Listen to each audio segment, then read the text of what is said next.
Welcome, everybody, to Mentor Time.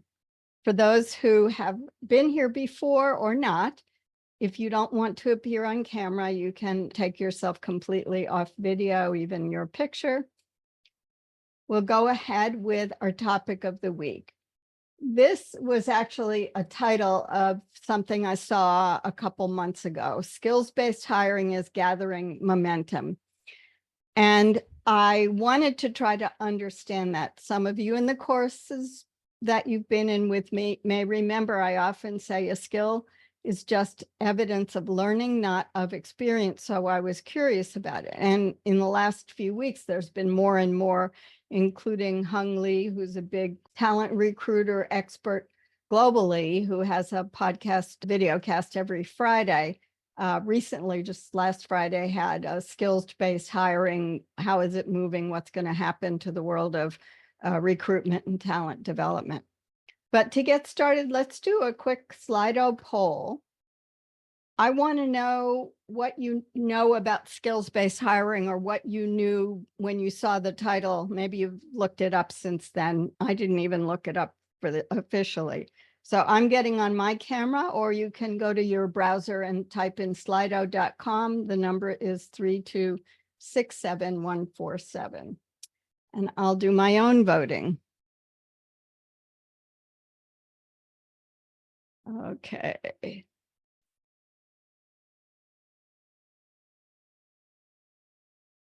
I'm not surprised having a clue, because I didn't have much of a clue either.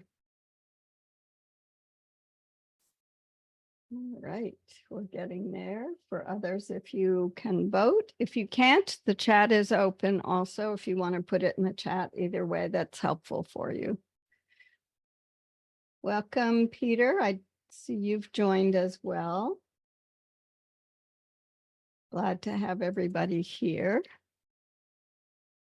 And Alex heard a little bit about it. Heard a little bit about it is where everybody falls in, mostly.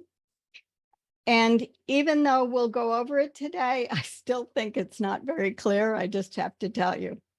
That's my bottom line up top. All right. Here's what we're going to cover today.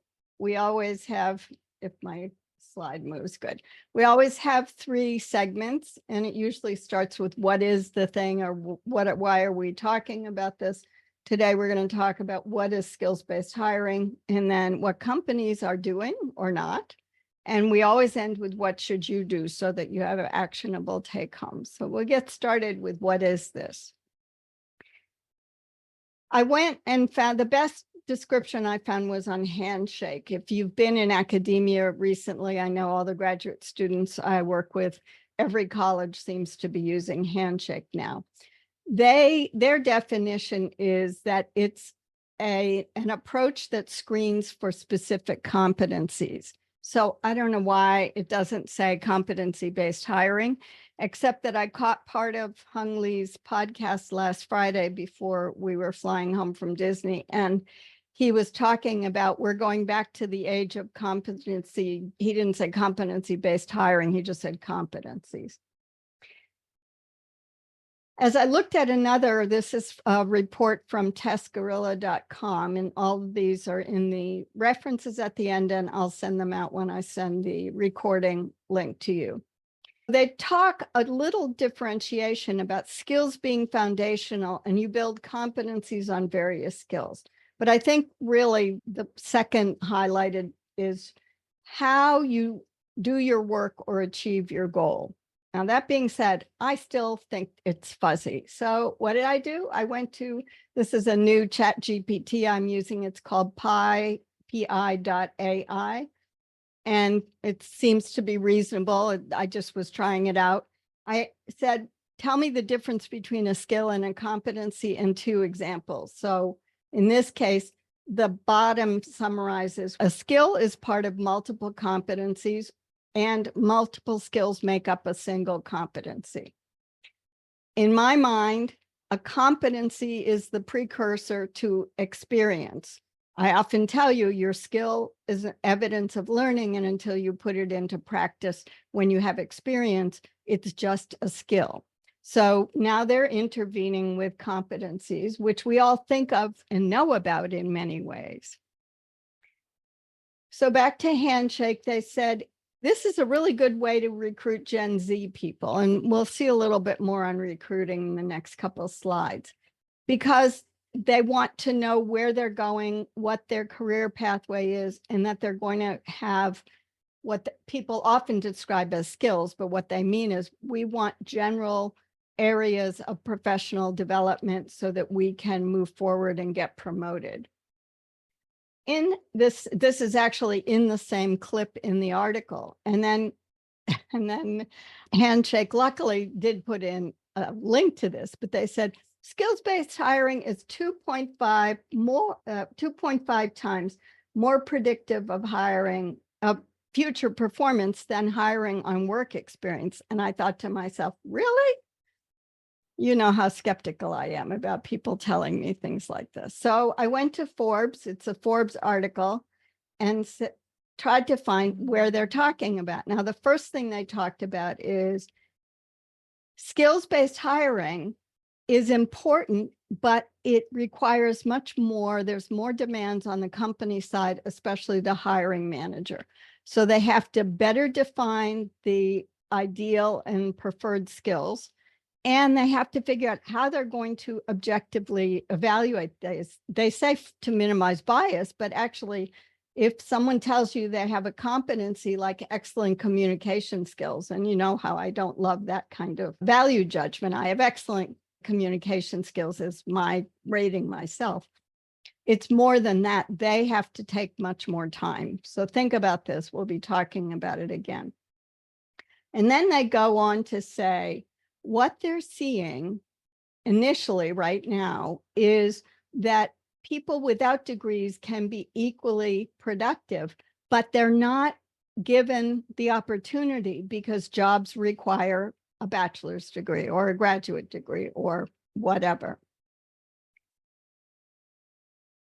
And companies and managers have heavy lifting, not only to do, but to start learning how to do, because they haven't been as intimately involved in hiring in the past.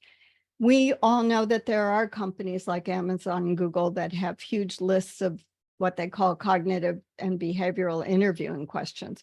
But generally, companies have hired based on degrees, years of experience.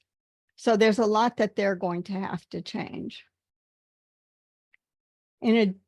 At the same time, this Handshake article described something I thought was important, and I saw a UN reference to it later, that it's not so much that there's a gap in skills, but it's opportunities. It's the built-in biases that if people don't have a 4-year degree, they aren't in networks to be hired. They aren't recognized as authoritative enough to be hired, however you view it.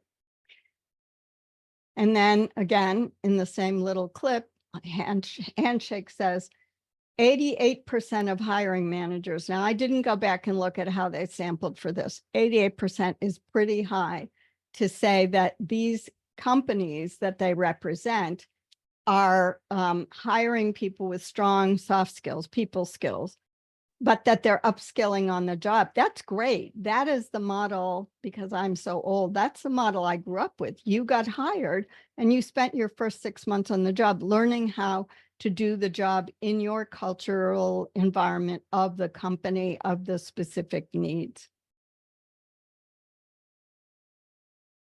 So let's look now at what companies are actually doing. There were a couple interesting studies, and so I decided that I would go look at reskilling and upskilling with ChatGPT, because sometimes those terms are being used interchangeably. And they have different purposes. Upskilling, ChatGPT says, is to stay relevant in the job market in the industry you're in. And reskilling is to get into a different kind of position. That's just a general summary. I don't know that it's that finely defined, but I can see that there is upskilling being relevant would mean in the early days of computers, making sure people who were advanced seniority who didn't want to learn how to use their own email instead of having a secretary type their email for them, for example. And there are 2 examples for each of these if you're interested. McKinsey apparently said in this handshake report, McKinsey was cited as saying that you need to have a lot of reskilling because we have a lot of skills shortages right now because people are out of the labor force for things that pre-pandemic they did do, and we need to prepare for that.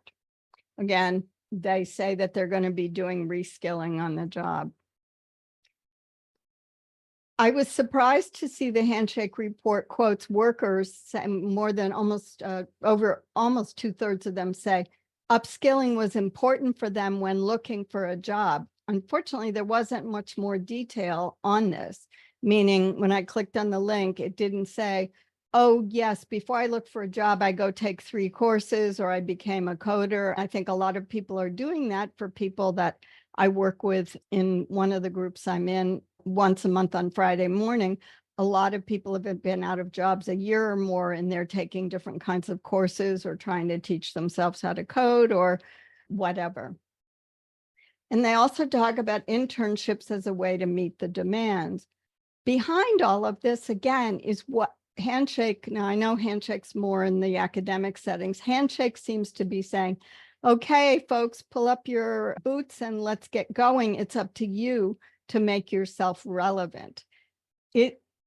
Throughout what I'm going to finish up with today, I see very little emphasis on companies have to set a standard for this. But I did see just recently, I think this report came out in March, if I remember, of 2024. The Dropbox link is to a group that did a fairly decent scientific study. They looked at 11,300 roles in what they call large companies. And they talk about the gaining momentum in skills-based hiring is companies stripping degree requirements. So that's where it's starting with. Degree requirements are going to get us a certain length, a certain way along the continuum.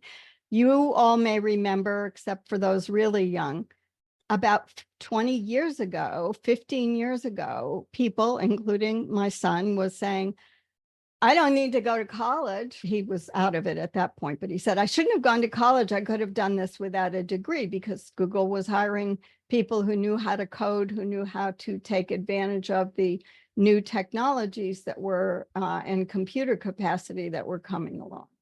And in these firms, what they've seen is that there is hiring going on without degrees, but there's a big difference, as you can see at the top left. You can change a job ad and maybe the right people will apply, but that doesn't mean that the companies are hiring people without degrees. It just means they remove the degree requirement. And down at the bottom left, you can see that it says firms on average increase the share of workers by about 3.5 percentage points. But we're going to get more precise now, because this is of the numbers of companies that actually did do something about removing degree requirements. This 1 in 700 on the right is impressive in that now we see out of the total numbers of roles, there were actually not many companies that had much difference in hiring people without bachelor's degrees.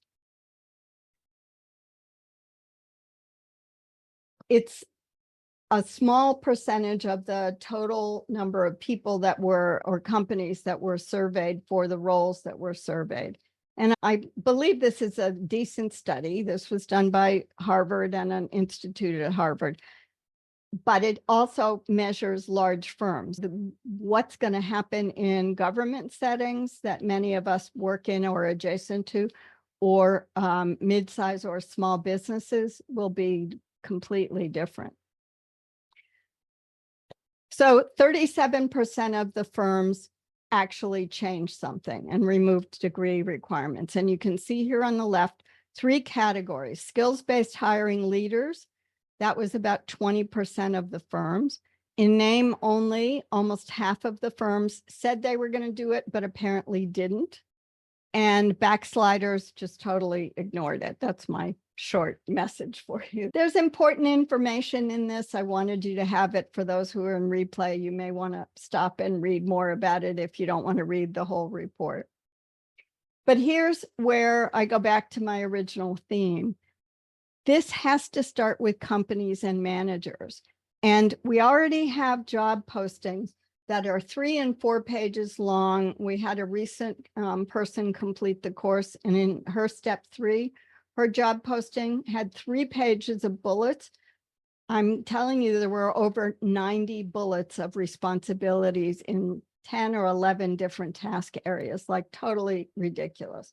So if we're still writing bad job postings and bad job descriptions, I shouldn't say bad, inadequate and not relevant for the job, trying to get everything you can out of someone being hired. How are we going to get busy companies, HR, a person of 1 or a person of even 5 in a company, and the hiring manager to do even more work on the hiring? They have to write a good job posting. They have to be prepared to do a lot more assessment. What's driving this is some initial data results where non-degreed professionals, you're getting more retention from them, and that helps balance out the people with degrees who seem to be leaving earlier. They also mentioned, and I couldn't find any more detail on this, is that if non-degreed workers went into roles that previously required degrees, they experienced a 25% increase in salary. So what they really are, what the companies are really at this point going to have to do is commit to it and go through a painful period of changing their habits, because as this bottom right says, it will just go back to the old proxies for it: degrees, years of experience, have these skills. You've all seen those kinds of postings, and Ron and I've worked with you through some of them as well.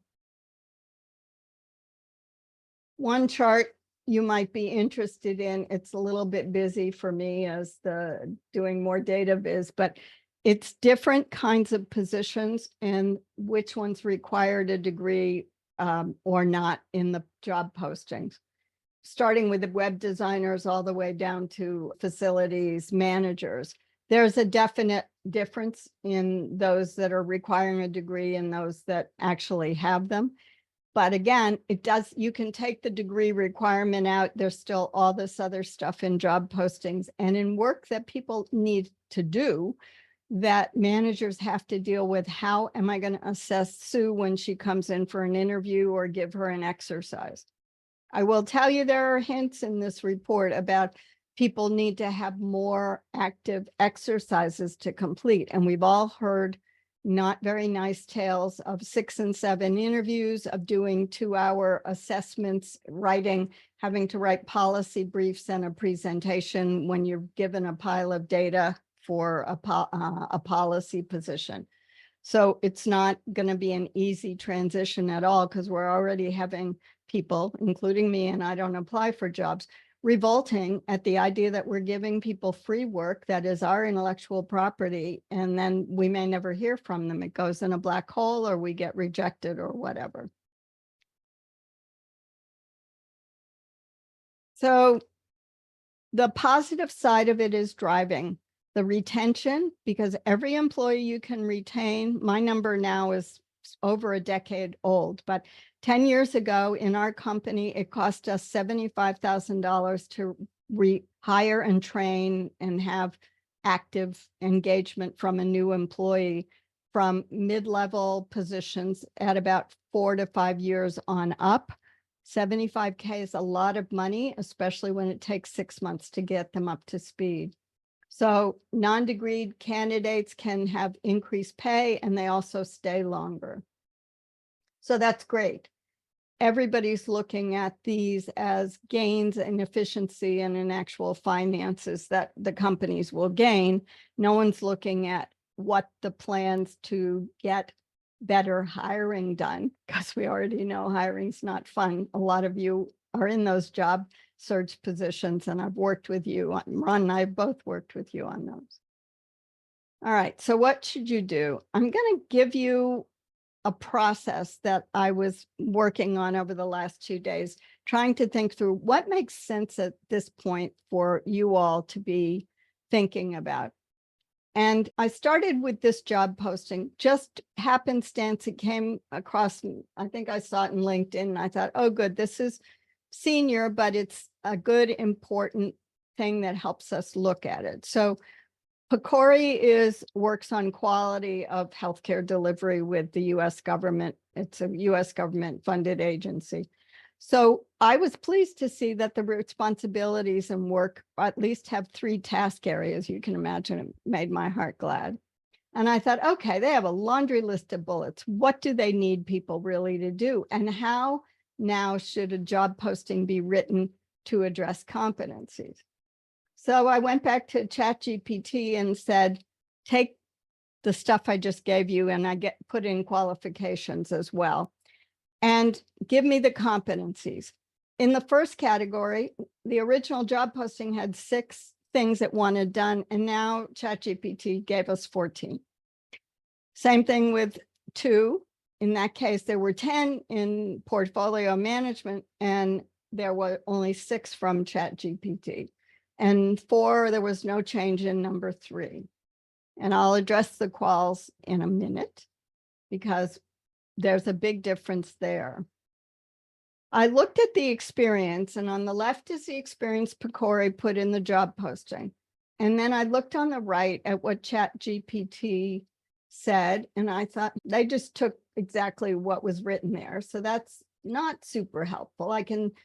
Can't really see competencies because, for example, if you talk about understanding of healthcare settings, they use the exact term familiarity with blah, blah, blah. They don't talk about a competency of what you need to do that with, that I could tell. So I looked at the PCORI summary for the qualifications section that I had done originally in ChatGPT.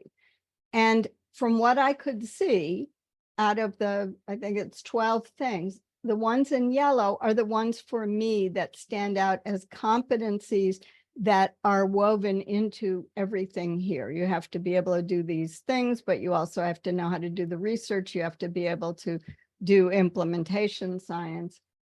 But the other things that ChatGPT listed as competencies are straight out of, this is what we want you to do in some fashion. So I really had trouble with this, because I thought if ChatGPT, and it's not to say it's right, but if it couldn't even distinguish skills or performance from a competency, where are we going to go? So here's your next step. Once you do use an AI, whatever AI you prefer, to parse the job posting and get the list of competencies, now you need to look at them, identify, aggregate, prioritize the ones you have, 10 to 12, I would say. And what you do is then take those competencies that the job posting has in it, identify how, in what way they fit into your resume. Where is the matching? In this case, I put in the little, oh, it's blurry, excuse me, the ChatGPT symbol, whatever AI you want, throw those in together and say, please tell me where I'm matching up with the 10 that I gave you. From there, no surprise, because you're working with Sue and Ron, you then are going to link those competencies and where those highlights were from your resume to make sure that you have for each one of them an evidence-based result, a way that you can talk about how and in what way you show that you're able to do strategic planning, for example. That's one competency that we're talking about. Then you use that to go into identifying cognitive interview questions that will help you. And the reason I'm bringing this up is because the cognitive interview questions are the crux of what these managers, hiring managers and HR people are going to have to decide on that help them assess whether or not you're relevant. Again, you're taking your resume with the competencies and you're saying, okay, here's the evidence I have. And now let me go to these cognitive interview questions. This is from the testgorilla.com report. I'll give you the link to this. There's all sorts of many search results on cognitive testing, but this seemed to be helpful because it'll tell you what specifically, for example, questions related to teamwork. So briefly, if you read across the top line, this is saying take the job posting and get the competencies and then prioritize and identify the ones that you think match you. Then take that list of the competencies ChatGPT has done, or you may want to verify them with two AI options such as Copilot. Then take those and compare your resume with those, a tailored resume. Identify where your evidence fits in, and then go find interview questions and get that all linked together. I focus mostly on job seeking because this job seeking strategy is also important for you all for promotions, for understanding if you're a hiring manager or if you're involved in staffing of any kind. And the more senior you get, you're going to be involved in staffing. So there are a lot of references we'll get, and I'll stop there and ask Ron for your comments, please, Ron. Wow. Yes, thank you very much, Sue. I think that was really comprehensive. Scary in some ways, what you're saying. Scary because of hiring managers are basically lazy. And that's really what we've been talking about, is that there's a tendency to be lazy. I want to get it done fast. This isn't my job, but I got to get this work done and so on. So it depends on what happens in that thought process that goes on. And that's probably why there's such a low uptake of this idea, because this requires work on part of the hiring manager and even the supervisor and so on, having to actually figure out what is it that we want these people to be able to accomplish, to be able to add value. How do we want them to add value, et cetera, in ways that the problem is they don't really understand. And so I think, as you pointed out, the notion of a degree is a shorthand. And so we throw a degree up there and say, anybody who's got a degree can do the following. They can read, they can write, they can do. And of course, that's not always true, because people in certain programs are notorious at bad writing. I'm not going to mention any program, but it's that sort of thing. And so there's no guarantee that a person having a degree actually has those things. Now, having said that, there are some degree programs which are more, I'm going to say, trade school oriented. In other words, let's face it, a medical degree is towards a particular skill. A programming degree is towards a set of types of skills, and there's variations within them. A general arts degree, it provides certain things, and one would argue there are not necessarily specific skills associated with it. So I think that's part of the challenge. And so I think the shorthand works really well if you're trying to hire a programmer and they've got a degree in AI, developing AI applications or something like that. If that's their specialty, then you might have some confidence that they might be able to bring something to them. So anyway, that's in the background. So the other side of it is trying to put all this stuff together so they understand what a competency is. And like you said, that's not that easy. I think you and I, Sue, have a better understanding than when they were doing it, because this is our language. So anyway, it's funny when you're going through the list, first thing I hit is one of your lists said skills and attitudes. And I always cringe when the word attitude is used, because attitude is so fuzzy. Yeah. And attitude is something that it's your motivation and so on and so forth. And so, yeah, we want motivated people, but how do you demonstrate that? And so, and it gets back to how is it demonstrated in your previous work and so on and so forth. But I can guarantee you, I can destroy your motivation real fast in my job, because I create impediments to the work and so on and so forth. Anyway, the other thing that I think I covered it is that managers are awful at creating job listings and postings. Yeah. And you and I, like you said, you mentioned the one with the 90 bullet points. And if I recall, when we were having that conversation, I said, I divided all the bullets by the number of available work hours in the year. And I said, I can only spend 3 minutes per job or something per week or something. It was just dreadful. Yeah, the I idea. And forgot you so, did that. That was great. Yeah. yeah, that's fun. Yeah. So I guess what I'm saying now to the folks on the call, you and I, because this doesn't, I think, apply to you and I, is that when you're in a position of a hiring manager, and I trust that those on this call will be that person, and I know some of you are. So remember what we're talking about here and be better hiring managers and really pay attention to these kinds of things. And that if you really want a good a person who can really add value to the organization, then these are the things you really want. And that's a hard question to ask yourself. And it's like, why does it matter? And how would you know? And so these are questions you ask that results in you saying, how would I know that the person had whatever this supposed competency is? And so these are the questions that I always ask. And when I'm working directly with a mentee, that's what I'll do. I say, you tell me that. I said, how do you know? Prove it to me. And it's that question that I'm forcing a mentee to think about, then says, and then they come up and they're great answers because they understand that they have that competency and how to explain it. It's just that it didn't come on the first attempt at explaining it. So these are the things that I take out of this. And I really encourage employers, if I could ever do that, I encourage employers to take on more of this just because it's been so dreadful. It's been just dreadful. And the people we work with experience the the dreadfulness, because often I'm quite sure there are folks that we've been working with who are not hired because the hiring manager went through some other strategy for developing the job posting and the person lost out and they ought not to have because they were probably the better person for the job. Having said all that, I'll shut up now and let others try. But thanks very much, Sue. This is great. We try to keep ahead of or on the trends that are happening. I'm just waiting for more financial incentive other than on the hiring side where they think HR is going to save money.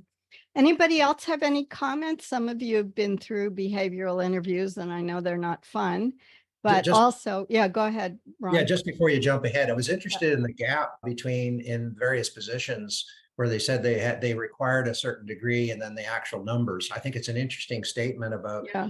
what we're talking about. There's that gap, and I think there are probably a related gap associated with salaries and the like. So those would be interesting things. So anyway, I'll step back. That's a good point. Hopefully those companies will start writing up case studies about how effective the non-degree holders are for those people that don't have degrees or aren't yet finished or decide to take a hiatus for whatever reason. Does anybody have any questions or comments? And thanks for the people who joined late. Are you okay if I read this so that it's on the recording?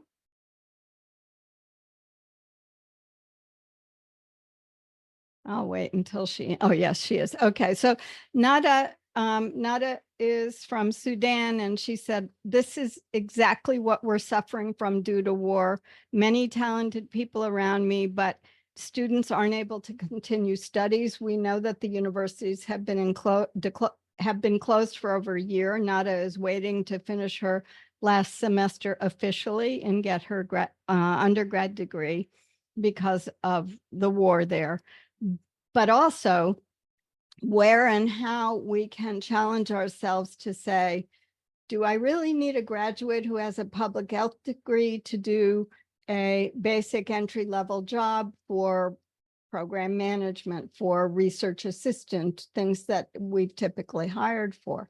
There's been a glut in DC. When I was still working, we always had our choice of MPH graduates to hire for entry-level positions. And in DC, the salaries were very low. You couldn't live in DC very easily unless you had 5 roommates on that salary. So we may see some leveling of that as I'm talking through it. I hadn't thought about it. But thank you very much, Nada, for letting us share that. Anybody else have any thoughts or comments? And I think Chelsea jumped off already. Yes. Hey, hi Sue, hi Ron. I was thinking through some of this that okay, but isn't that what we're already trying to do? And that's what a lot of what you said is that, yeah, you've been working with us to not just say, yes, I have a skill, but to show the evidence of it and to not just say, yes, I'm a good communicator, but to be able to talk about the reports you've written or things like that. And so I guess in some ways, okay, it's good. I'm already working on that. And so I guess it's nice if things can move that way a little bit.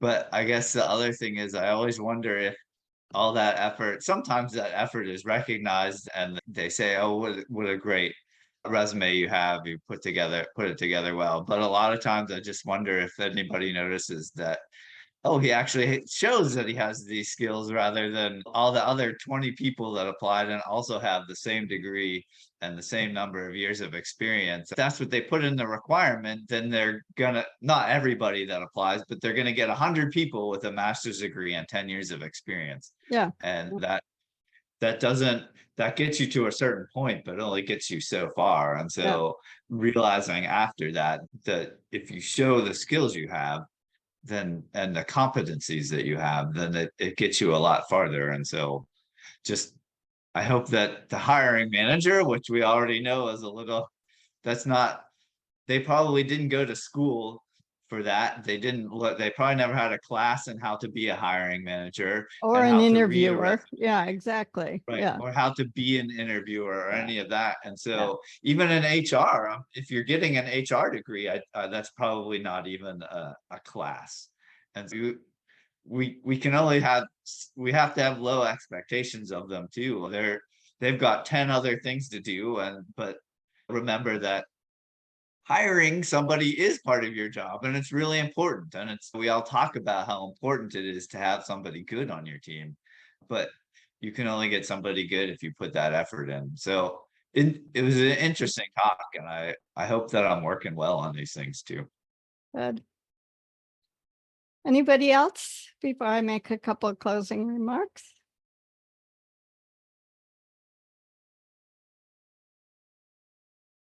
All right, then I will just say, I'm still not convinced we should be in competencies because you still need to show your evidence that a competency for strategic planning is communications, is advocacy, is understanding the target audience, all of those things.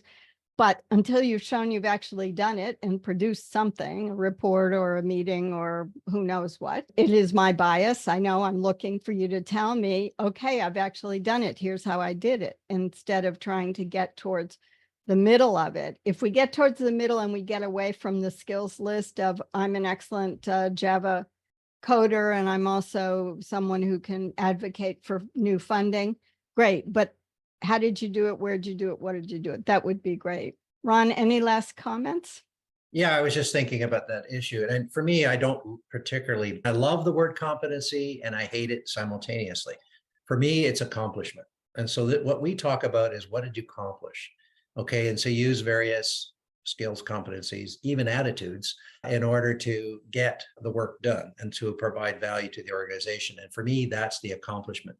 And when when we're recommending how to go about writing up bioparas, resumes, the whole bit, is that we are strongly urging you're urging our friends, our folks, the people we work with, to illustrate the accomplishment and how that added value to the organization. And to me, that's the critical piece.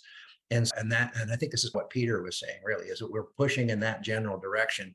And if you do it this way, then your competencies should be evident. And I thought it was an interesting exercise you went through, Sue, of trying to get AI to sift this stuff out. And it didn't surprise me that AI failed. It basically failed at doing the job, and because it's hard and AI isn't that smart yet. And maybe there will be somebody is going to develop an AI subset that's for competency-based hiring or some other foolish words. And I'm sure that will pop out of it all because people are going to do this sort of stuff. They're going to use AI tools and start creating special sets and so on and so forth. I'm quite sure that's where the direction will go if we are smart. However, we're not necessarily very smart. So anyway, just some food for thought. Yeah, great subject. Thank you. All right, we're at 45 minutes past the hour. So Ron, I'll ask you to close. And before I let Ron close, we won't meet again till May 20th because I'm going to be traveling. On May 20th, we're going to talk about professional branding and how it helps you. We've talked about branding before. There's some new aspects I want to focus on this time. So hopefully all of you can attend and contribute. Ron, if you'll close the meeting, please. Yeah, I just wondered, Nada had her hand up there. Did you want her to? Oh, yeah. Anada, did you have something to ask about or say? No, I'm just reacting to the personal branding idea. I like it. All right. Good. That's great. Okay. Great. Okay. So thanks very much, everyone, for coming. And as you heard, it'll be end of next month, towards the end of next month, that we're going to get together again. And thank you very much for spending part of your afternoon, I presume for most of us, with it. So great. And I look forward to seeing you all at the next meeting of whatever session you get. Just as a question, Sue, at the end of this month, will we be doing office hours? We will be doing office hours. They're actually next week. It's the fourth Yeah, well, they're- Wednesday. So you'll be getting a message over the weekend. I'll send the message out just reminding people. I saw a couple people when I updated it. So you may have gotten an update on something just because I added some new people to it. So thank you. All right, Okay. everybody, see you soon and good luck. If you start hearing about this or you're seeing this in an application or in some process, let us know. We'd love to have you come back and talk about your experience.